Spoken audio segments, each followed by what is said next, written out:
नमस्कार दोस्तों, एक बार फिर आपका स्वागत है आपके अपने YouTube चैनल अध्यात्म टीवी पर। आज जानिए हरतालिका तीज व्रत कथा। कैलाश पर्वत के सुंदर शिखर पर माता पार्वती जी ने महादेव जी से पूछा, हे महेश्वर, मुझसे आप वह गुप्त से गुप्त बातें बताइए जो सभी के लिए सरल और महान फल देने वाली है। हे नाथ, यदि आप मुझसे प्रसन्न हैं तो आप मुझे दर्शन दें। हे जगतनाथ, आप आदि, मध्य और अंत रहित हैं, आपकी माया का कोई पार नहीं है। आपको मैंने किस भांति प्राप्त किया है? कौन से व्रत, तप या दान के पुण्य फल से आप मुझको वर रूप में मिले? महादेव जी बोले, हे देवी, मैं आपके सामने उस व्रत के बारे में कहता हूं जो परम गुप्त है। जैसे तारागणों में चंद्रमा और ग्रहों में सूर्य, वर्णों में ब्राह्मण, देवताओं में गंगा, पुराणों में महाभारत, वेदों में साम और इंद्रियों में मन श्रेष्ठ है, वैसे ही पुराण और वेद सब में इसका वर्णन आया है, जिसके प्रभाव से तुमको मेरा आधा आसन प्राप्त हुआ है। हे प्रिय, उसी का मैं तुमसे वर्णन करता हूं। सुनो। भाद्रपद भादों मास के शुक्ल पक्ष की हस्त नक्षत्र के दिन इस व्रत का अनुष्ठान मात्र करने से सभी पापा का नाश हो जाता है। तुमने पहले हिमालय पर्वत पर इसी महान व्रत को किया था जो मैं तुम्हें सुनाता हूं। पार्वती जी बोली, हे प्रभु, इस व्रत को मैंने किस लिए किया था यह मुझे सुनने की इच्छा है, सो कृपा करके कहें।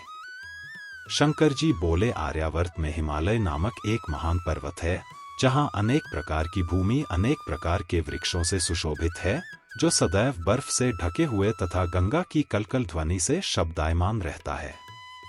हे पार्वती जी, तुमने बाल्यकाल में उसी स्थान पर परम तप किया था और 12 वर्ष तक के महीने में जल में रहकर तथा बैशाख मास में अग्नि में प्रवेश करके तप किया। सावन के महीने में बाहर खुले में निवास कर अन्न त्याग कर तप करती रहीं। तुम्हारे उस कष्ट को देखकर तुम्हारे पिता को बड़ी चिंता हुई। चिंता में वह सोचने लगे कि मैं इस कन्या का विवाह किससे करूं।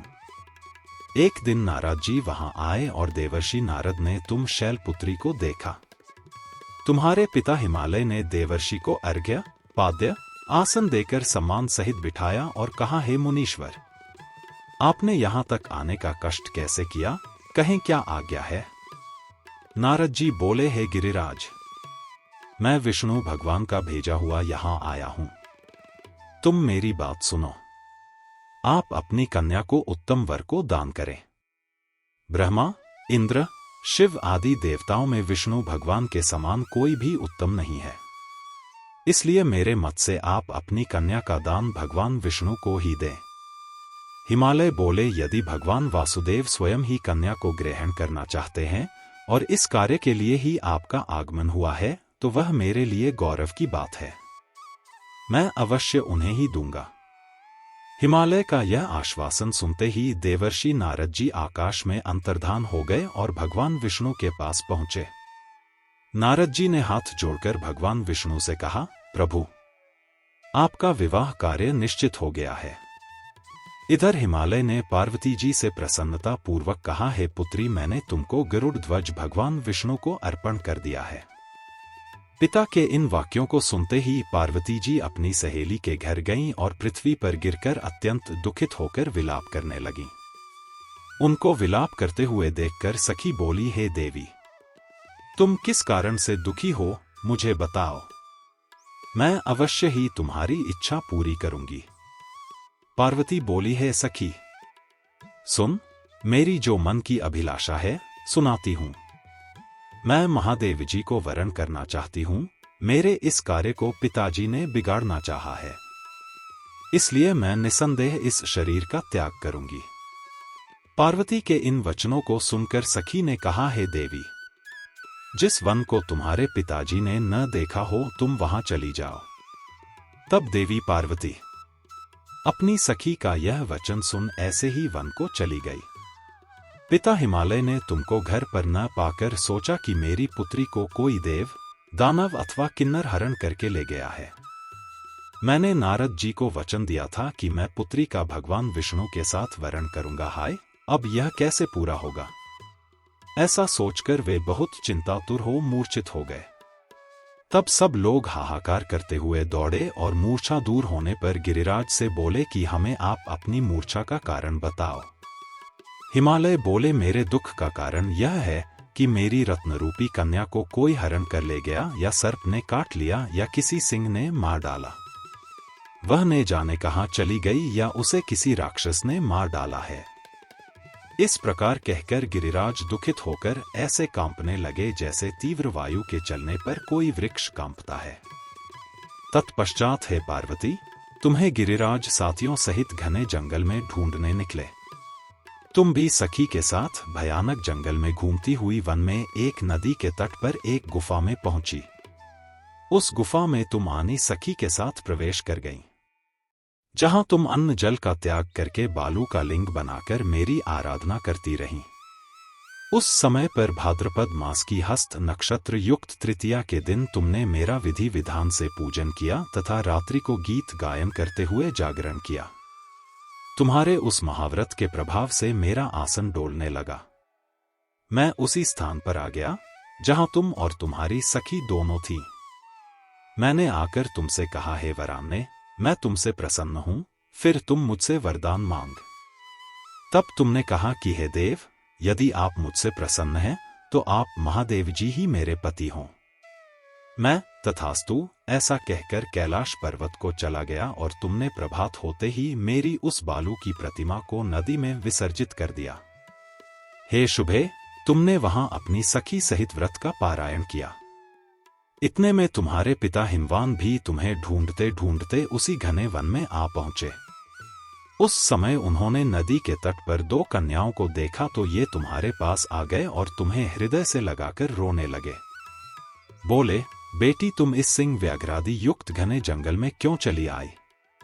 तुमने कहा, हे पिता, मैंने पहले ही अपना शरीर शंकर जी को समर्पित कर दिया था, लेकिन आपने नारद जी को कुछ और बोल दिया, इसलिए मैं महल से चली आई।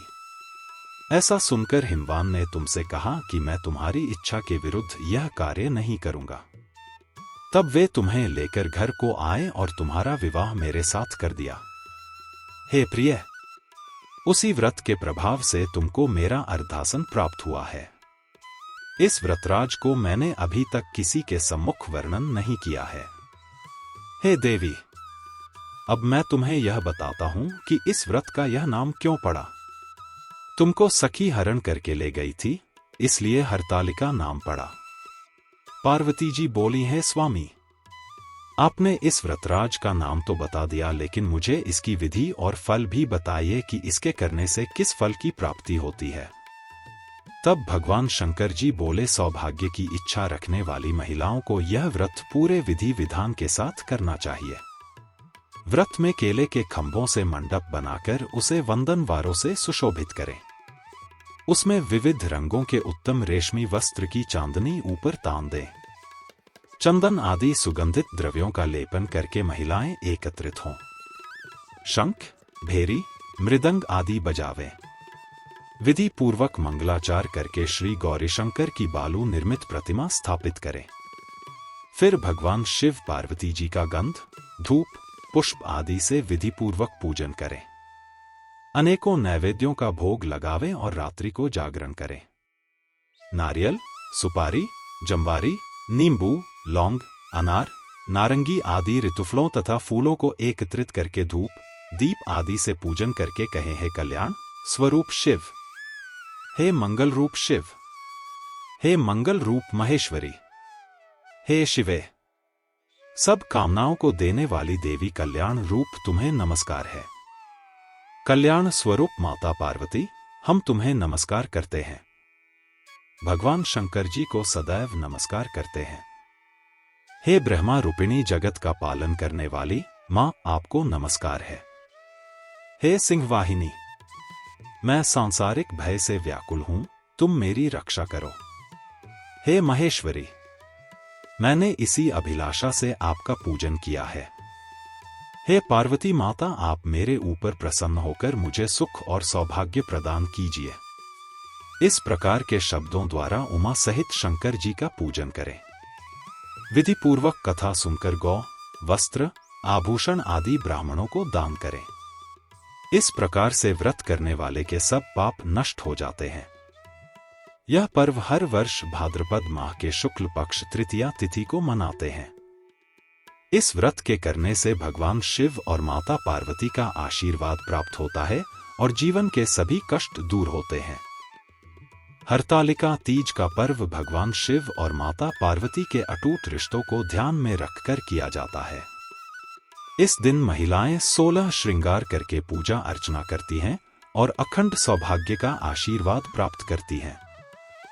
साथ ही फिर हरतालिका तीज की कथा सुनती हैं। हरतालिक तीज के कथा सुनने व पढ़ने मात्र से भगवान शिव और माता पार्वती का आशीर्वाद प्राप्त होता है और सुख शांति और समृद्धि में वृद्धि होती है। यह कथा बहुत पवित्र मानी जाती है, इसलिए इस दिन हरतालिक तीज की कथा अवश्य सुननी व पढ़नी चाहिए। अगर आज का वीडियो अच्छा लगा हो तो प्लीज चैनल को लाइक, शेयर और सब्सक्राइब करें।